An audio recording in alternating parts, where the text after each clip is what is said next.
Bun găsit, dragi prieteni, la un nou episod aici pe canalul Tainele Universului. În acest episod o să vă vorbesc despre o minune săvârșită de Sfântul Nectarie, care, deși a plecat la cele veșnice în anul 1920, a slujit într-o biserică mai mult de o săptămână în anul 2001. Mulți dintre noi cunosc faptul că Sfântul Nectarie este cinstit cu multe evlavie de către poporul grec.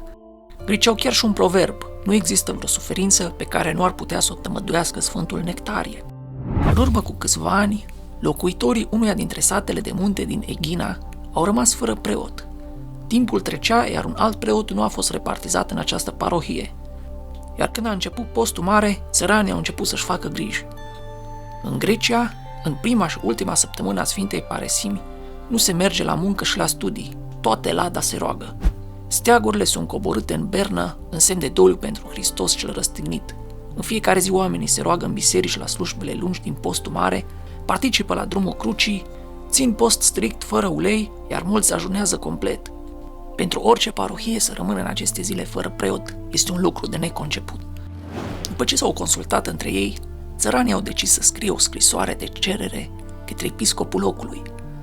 Preasfințite părinte, s-au rugat locuitorii satului: trimiteți-ne un preot, măcar pentru perioada săptămânii patimilor și a învierii Domnului, pentru că și noi să ne putem pregăti corespunzător, să aducem pocăință, să ne rugăm și cu bucurie să întâmpinăm alături de ceilalți creștini Sfânta Înviere. Nu ne lăsați orfani, preasfințite părinte, vă rugăm să nu uitați de durerea noastră. Trimiteți-ne un preot pe care îl va binecuvânta preasfinția voastră. Episcopul a citit scrisoarea, iar în următoarea adunare eparhială, printre alte probleme care trebuiau discutate, a dat citirii rugămintea locuitorilor satului din Egina. Și ne poate părinților să plece în acest sat, dar fiecare dintre cei prezenți și-a explicat motivele care nu îi permit să meargă în această localitate. În continuare s-au discutat alte numeroase întrebări și scrisoarea țăranilor pur și simplu a fost dată uitării. Cele din urmă a sosit și Duminica Învierii, care în Grecia este sărbătorită extrem de festiv și solemn de toată lumea. Dar după ce a trecut și săptămâna luminată, iar angajații eparhiei au revenit la locurile de muncă, episcopul a găsit pe biroul său o nouă scrisoare din același sat de munte. Preasfințite părinte, scriau țăranii, nu ne ajung cuvintele pentru ca să vă exprimăm toată recunoștința și să vă mulțumim pentru implicarea pastorală în soluționarea rugăminții noastre. Îi vom mulțumi mereu lui Dumnezeu și dumneavoastră pentru acest preot evlavios pe care l-ați îndrumat către noi ca să putem sărbători învierea Domnului. Niciodată nu am mai avut ocazia să ne rugăm alături de un asemenea preot plin de har și smerenie. Următoarea adunare eparhială, episcopul a început cu întrebarea: cine dintre voi a plecat totuși în satul din care am primit scrisoarea, cu rugămintea de a le trimite un slujitor? Toată lumea a tăcut, nimeni nu avea vreun răspuns, pentru că nimeni nu a plecat să slujească în acest sat de munte. Confuz și plin de curiozitate, episcopul a hotărât că trebuie să viziteze neapărat această parohie. Câteva zile mai târziu, drumurile de munte stâncoase ale insulei Egina erau străbătute de cortejul arhieresc. Pentru prima dată în viață, acest sătuc a fost vizitat de un asemenea oaspete important. Cu cozonac și flori, satul adunat în întregime și-a întâmpinat oaspeții, care mai apoi au fost conduși în vechea bisericuță. În Grecia, toți preoții sunt considerați funcționari publici. Astfel, orice preot care slujește în biserică, fie chiar și o singură dată, trebuie să semneze în jurnalul de evidență a bisericii. Episcopul s-a închinat icoanei din centrul bisericii și imediat a trecut în altar. Prin ușile împărătești deschise, toată lumea a văzut cum episcopul a luat jurnalul de evidență și s-a apucat de o fereastră. A răsfoit în grabă paginile și a oprit degetul în dreptul ultimei însemnări. Nectarie, mitropolitul de Pentapolis. Cu un scris frumos era făcut ultima inscripție. Episcopul a scăpat jurnalul din mâini și a căzut în genunchi. Știrea despre această mare minune i-a lăsat pe toți cei prezenți fără răsuflare. După o pauză lungă de tăcere, oamenii nu au mai putut să stăpânească emoțiile. Unii cădeau în genunchi, alții înălțau mâinile în sus, se îmbrățișau și plângeau, mulțumind lui Dumnezeu și Sfântului Nectarie. Abia acum fiecare dintre cei prezenți a început să înțeleagă ce s-a întâmplat în aceste zile minunate. Dumnezeu a auzit rugămințile oilor sale credincioase părăsite în acel îndepărtat sătuc și le-a trimis un mare păstor din împărăția cerurilor. Stăpânul pământesc al turmei, din slăbiciunea sa, a uitat de mica turmă care a fost încredințată, dar nu a uitat de ea și stăpânul cerului și al pământului. O săptămână întreagă în anul 2001, Sfântul Nectarie, care murise în anul 1920, s-a aflat printre cei vii, țăranii și familiile lor, a slujit în biserica lor, a participat cu ei la drumul crucii, a condus prohodul Domnului, a cântat alături de ei imnuri și rugăciuni, i-a mărturisit, mângâiat și binecuvântat. Niciodată nu mai auziseră ei până atunci asemenea cuvinte despre Dumnezeu. Părea că acel bătrân care venise la ei cu voce blândă l-a cunoscut personal pe Domnul. Doar atunci oamenii au înțeles care era izvorul acelei bucurii nepământești ce le umpluse inimile, a acelor lacrimi de pocăință care i-au însoțit și pe care nimeni n-a încercat să le rețină sau să se rușineze de ele. De ce nu-și mai doreau nici hrană și nici somn, ci doar să fie în rugăciune alături de acest binecuvântat păstor. Icoana Sfântului Nectarie s-a aflat mereu în biserica lor la un loc de cinste, dar niciunul dintre ei nu l-a recunoscut. Sfântul Nectarie, ierarhul din insula Egina, s-a născut în anul 1846 în localitatea Slivria, în apropiere de Constantinopol, și a trecut la cele veșnice în noaptea zilei de 8 noiembrie 1920, fiind înmormântat în ctitoria sa din insula Egina, mănăstirea Sfânta Treime.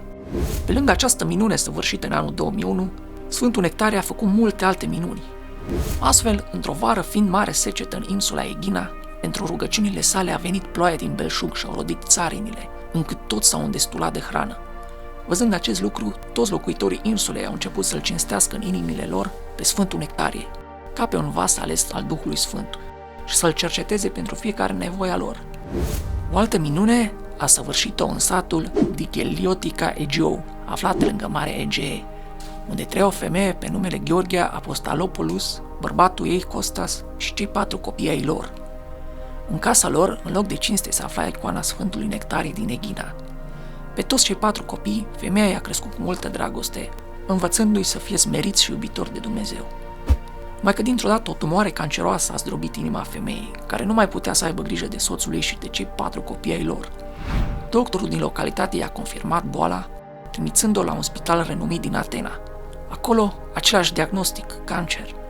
După mai multe operații, doctorii au renunțat, zicându-i că nu are șanse de vindecare, drept pentru care e mai bine să meargă acasă și să se pregătească de moarte. Zăcând în pat, femeia își îndeamnă copiii să se roage neîncetat. Cu ultimile puteri, tot la rugăciune a îndemnat.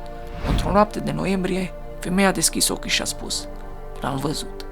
L-am văzut pe Sfântul Nectarie care mi-a spus că m-am făcut bine. În același moment, unul dintre copii a spus: Și eu l-am văzut, mamă, pe Sfântul din icoană. A doua zi, când femeia a mers la spital, doctorii nu au mai putut găsi nicio urmă de cancer. O altă minune a fost săvârșită chiar la București. Unei doamne în vârstă i s-a făcut rău și a căzut pe stradă. Scuipând cheaguri de sânge și aproape pierzându-și cunoștința, femeia a fost dusă de urgență la spital. Acolo, după 5 zile petrecute conectate la aparate, în urma consultației s-a rostit un diagnostic multiplu: ulcer gastric duodenal cu crater de natură malignă, hemoragie digestivă cu anemie post-hemoragică și infarct miocardic. În urma unui consult amănunțit și a mai multor ecografii, femeia a fost programată pentru intervenție chirurgicală de urgență. Între timp, femeia a mers la mănăstirea Radu Vodă, unde venea adesea, spre a se închina Sfântului Nectarie și a-i săruta cinstitele moaște. Spunând unui părinte durerea în care se află, ea a primit o sticluță cu un de lemn din candela Sfântului Nectarie, spre a se unge în fiecare dimineață până la operație. Ajungând la spital în ziua programată, chirurgul care urma să facă intervenția i-a zis acesteia: Nu am citea, căci rana s-a închis.